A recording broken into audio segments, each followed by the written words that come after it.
Hello बच्चों, आपका अपने चैनल स्किल स्टडी सेंटर में एक बार पुनः स्वागत है।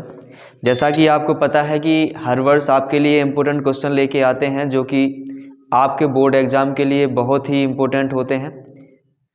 उसी क्रम में जो ये प्रश्न लेके आए हुए हैं इस वीडियो में, तो आप इस वीडियो को शुरू से लेके अंत तक देखें और आप ये प्रश्न समझेंगे और इन प्रश्नों को कंप्लीट कर लेंगे तो आपको प्रश्न आ जाएंगे कहाँ पर, बोर्ड पेपर में, क्योंकि प्रश्न आपको ऐसे ही देखने को मिलेंगे। तो कितना अच्छा रहेगा कि आपको पहले से ही पता चल जाए कि जो आपके बोर्ड एग्जाम में क्वेश्चन आने हैं वो आप पहले से ही कर लें। तो आइए समझते हैं उस प्रश्न को, जैसा कि आप बोर्ड पर पढ़ पा रहे हैं। और अगर आपको जो भी डाउट बनता हो इसमें तो आप पूछ सकते हैं, कमेंट में लिख सकते हैं अपने डाउट। आपका क्लास 10th में जो चैप्टर है थर्ड यानी विद्युत, उस लेसन से संबंधित ये प्रश्न है। लिखा हुआ एक तार का प्रतिरोध 2 ओम है। इस तार को खींचकर दोगुनी लंबाई तथा आधे व्यास के तार में बदल दिया जाता है। तो कह रहे हैं इस तार का प्रतिरोध क्या होगा, नया प्रतिरोध क्या होगा उसका जब खींचा जाएगा। तो आपने पढ़ा होगा कि प्रतिरोध की जो निर्भरता होती है वो काय पर निर्भर करता है प्रतिरोध। तो प्रतिरोध की निर्भरता होती है कि चालक तार की लंबाई के समानुपाती होती, यानी जितनी लंबाई बढ़ाते जाओगे उतना ही प्रतिरोध बढ़ता चला जाएगा। दूसरा होता है कि अनुप्रस्थ काट के क्षेत्रफल के व्युत्क्रमानुपाती होता है, यानी हम जितना क्षेत्रफल बढ़ाएंगे क्या करेंगे, जितना हम क्षेत्रफल बढ़ाएंगे, जब क्षेत्रफल बढ़ाएंगे तो उसकी लंबाई कम जाएगी। जितना हम क्षेत्रफल बढ़ाते जाते हैं उतना ही प्रतिरोध कम होता चला जाता है, क्योंकि व्युत्क्रमानुपाती होता है। और अगर हम क्षेत्रफल का मान कम लेते हैं तो प्रतिरोध का मान क्या हो जाता है, ज़्यादा हो जाता है।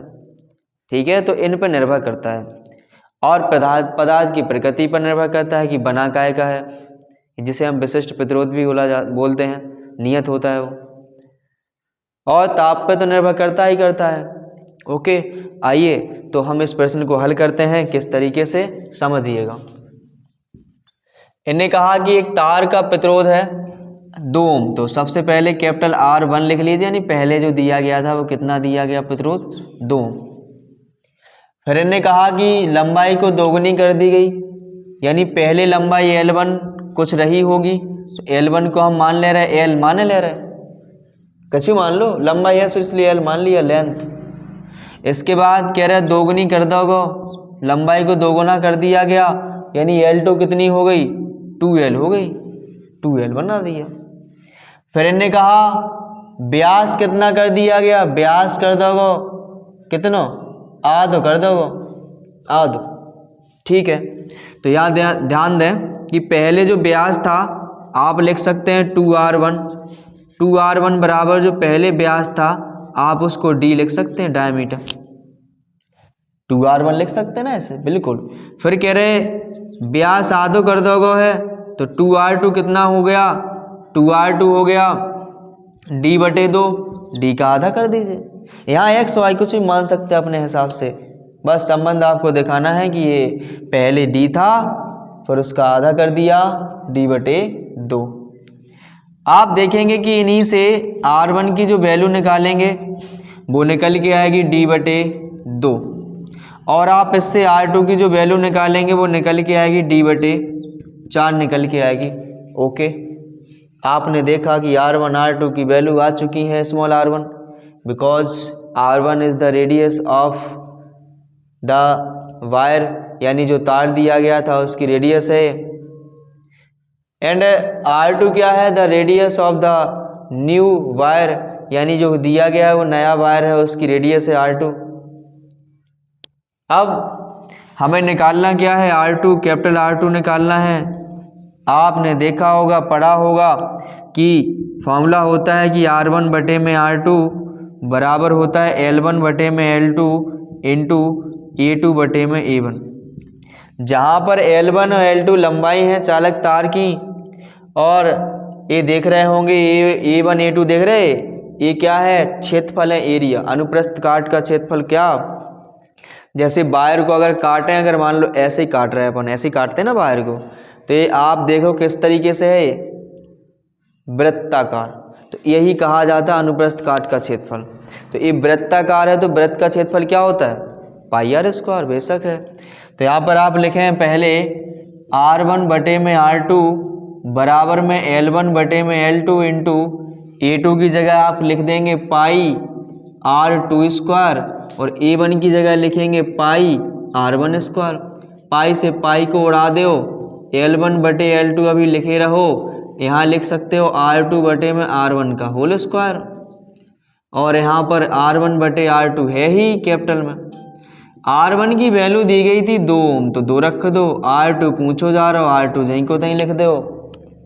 L1 की जो वैल्यू है वो L है, L2 की वैल्यू कितनी है 2L है, रख दो। R2 की वैल्यू कितनी है, R2 की वैल्यू D बटे 4 है, रख दीजिए। इसके बाद यहाँ पर R1 की वैल्यू क्या है, D बटे 2 है, ओके, स्क्वायर कर दीजिए। D से D कैंसिल कर दो, 2 दूनी 4, यहाँ पर L से L कैंसिल कर दो, यहाँ बनेगा 2 बटे में R2 बराबर में 1 बटे 2 बना, यहाँ भी 1 बटे 2 बना, लेकिन उसका क्या होगा, वर्ग होगा। तो 2 अपॉन में R2 बराबर बनेगा 1/2, 1 का स्क्वायर 1 और 2 का स्क्वायर 4। इनका क्या करिए, इनका गुणा कर लीजिए, 1/8 बनेगा, क्रॉस मल्टीप्लाई करा दो, इसका इसमें गुणा, इसको इसमें, इसको इससे सटा दो, इसको इसको सटा दो, बीच में बराबर लगा दो, यानी R2 बराबर कितना बनेगा, 8 दूनी 16, 16 ओम बन जाएगा। यानी जो नया तार बना खींच दिया गया ना उसको, तो दोगुनी लंबाई का जब खींचा गया तो उस नए तार का जो प्रतिरोध होगा वो कितना होगा, 16 ओम प्रतिरोध होगा उसका। देखिए अगर जैसे अपन जो लाइट डालते हैं, अगर बहुत दूर से डालें तो तार का भी एक प्रतिरोध होता है, जब लंबाई ज़्यादा होगी तो उसका प्रतिरोध ज़्यादा होगा, और लंबाई कम होगी तो उसका प्रतिरोध कम होगा, क्योंकि लंबाई पर डिपेंड करता है। तो आपने इस प्रश्न को समझा तो आप जल्दी से इसको उतार लें, और फिर ऐसा ही प्रश्न एक और लेके आते हैं आपके लिए, जल्दी से इसे उतारिए। देखिए तो इसी पर आधारित एक अगला क्वेश्चन है, इसको समझते हैं। सेकंड क्वेश्चन में लिखा हुआ है कि L लंबाई तथा A मोटाई के तार का प्रतिरोध 10 ओम है।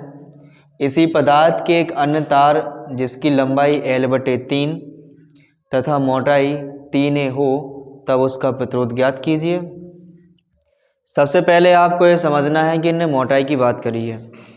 मोटाई क्या होती है, जैसे आपके पास ये वायर है, इसकी मोटाई चाहिए तो आप इसको इस तरीके से पकड़ेंगे ना, ऐसे पकड़ोगे ना, ये जो पकड़ रहे हैं ये क्या है, इसका व्यास, क्या है, व्यास है। ध्यान देना, इन्हें ये लिख तो दिया लेकिन इसको क्या बोला जाएगा, व्यास। कछू से भी लिख दें जब, उससे मतलब नहीं हमें। इनने जो बात कही मोटाई की, तो मोटाई यही मानी जाएगी, व्यास। ये नहीं माना जाएगा कि ये क्षेत्रफल है, क्षेत्रफल से मतलब नहीं, क्योंकि मोटाई क्या होती है, मोटाई तो इसका व्यास होगी। अगर हम स्क्रू गेज से भी नापते हैं या वर्नियर कैलिपर से भी नापते हैं, फिजिक्स में वर्नियर कैलिपर्स होते ही, जब फिजिक्स लैब में पहुंचते हैं तो वहाँ पर प्रैक्टिकल करवाया जाता है, तो वर्नियर कैलिपर्स द्वारा हम उसको, वर्नियर कैलिपर्स को इसमें ऐसे लगाते हैं, तो कैसे नापते हैं उसकी मोटाई, यही तो यहाँ से लेके यहाँ तक की मोटाई नापेगी, यानी ये क्या होगा, उसका व्यास। तो यहाँ पर मान दिया गया है पहले यानी R1 बराबर लिख लीजिए 10 ओम है, और L1 बराबर लिखा है कैपिटल L, और L2 बराबर कितना दिया गया है, कह रहे L/3 कर दो, है तो L/3 लिख दो। पहले इसके जो मोटाई दी थी, यानी मोटाई मतलब व्यास, व्यास कितना दिया गया था, कह रहे A था, 2R1 बराबर A था, तो R1 बराबर कितना हो जाएगा, A/2 हो जाएगा। इसके बाद 2R2 बराबर, इन्होंने कहा व्यास कितना है, कह रहे 3A हो जाता है वो, तो R2 बराबर क्या बना, यहाँ पर 3A/2 बना, लिख सकते हैं ना, बेशक लिख सकते हो। यहाँ पर चूंकि हम जानते हैं कि R1 बटे में R2 बराबर सूत्र होता है, अभी प्रश्न किया था आपके सामने, पिछला वाला सेम वही है, वही प्रोसेस होनी है A2 बटे में A1 लिखेंगे। इनके मान रखिए, R1 की वैल्यू 10 रख दीजिए, R2 की वैल्यू हमें निकालनी है। L1 की वैल्यू आप देखेंगे, L1 की वैल्यू क्या दी गई है, अबे चलो L1 ही की जगह L1 रखे रहो, काहे कि अभी फार्मूला खोल लेते हैं इनका। A2 की जगह रखोगे पाई R2 स्क्वायर बटे में A1 की जगह पाई R1 स्क्वायर रखोगे, पाई से पाई उड़ा दीजिए। 10 बटे में R2 है, L1 बटे में फ़िलहाल अभी L2 है, इंटू यहाँ पर R2 बटे में R1 का होल स्क्वायर लिख सकते हो। 10 बटे में R2 बनेगा बराबर में L1 की जो वैल्यू है L है बटे में L2 की L बटे 3 है, और स्मॉल R2 की जो वैल्यू है वो दी गई है 3A बटे में 2, और स्मॉल R1 की जो वैल्यू है वो है A बटे में 2।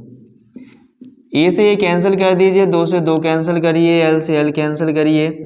यहाँ 10 बटे में R2 बनेगा बराबर, यहाँ ऊपर पहुँचेंगे जो 3, तो 3 एकम 3 इंटू यहाँ 3 का स्क्वायर बनेगा। इनको सॉल्व करेंगे तो 10 बटे R2 बराबर में 3 का क्यूब हो जाए 27 बटे 1 करिए।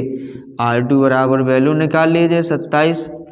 सो बनेगा क्या, 10 बटे में 27, क्योंकि जो इधर आ जाएंगे इधर पहुंच जाएंगे, तो यानी ये आएगा उसका प्रतिरोध कितना, 10 बटे 27 ओम। तो देखिए आपको ये फॉर्मूला याद रखना है अच्छे से, चाहे क्षेत्रफल में परिवर्तन कर दें, चाहे लंबाई में कर दें, चाहे इसकी त्रिज्या में परिवर्तन कर दें, चाहे व्यास में परिवर्तन कर दें, लेकिन फॉर्मूला आपको यही लगाना होगा। आपको ये समझना है कि कौन का मान कहाँ दिया जा रहा है। तो हमें आशा है कि आप समझ गए होंगे इस वीडियो को पूरा देखकर। तो ऐसे ही इंटरेस्टिंग वीडियो पाने के लिए और ऐसे ही इम्पोर्टेंट क्वेश्चनों को समझने के लिए आप हमारे चैनल को सब्सक्राइब कर लें, ताकि आपके पास ऐसे ही वीडियो तुरंत पहुंचते जाएं और आप अपने जो ज्ञान में है वो वृद्धि करते चले जाएं, और आप एक एक नंबर जोड़ते चले जाएं अपने ये बोर्ड पेपर के लिए, क्योंकि एक एक नंबर बहुत इम्पोर्टेंट होता है। क्योंकि कोई स्टूडेंट एक नंबर से ही टॉपर बन जाता है और एक नंबर से ही पीछे रह जाता है। तो आप उस श्रेणी में पहुँचें, हम ऐसी ही आशा रखते हैं। तो चलिए मिलते हैं अगली वीडियो में, तब तक के लिए बहुत बहुत धन्यवाद।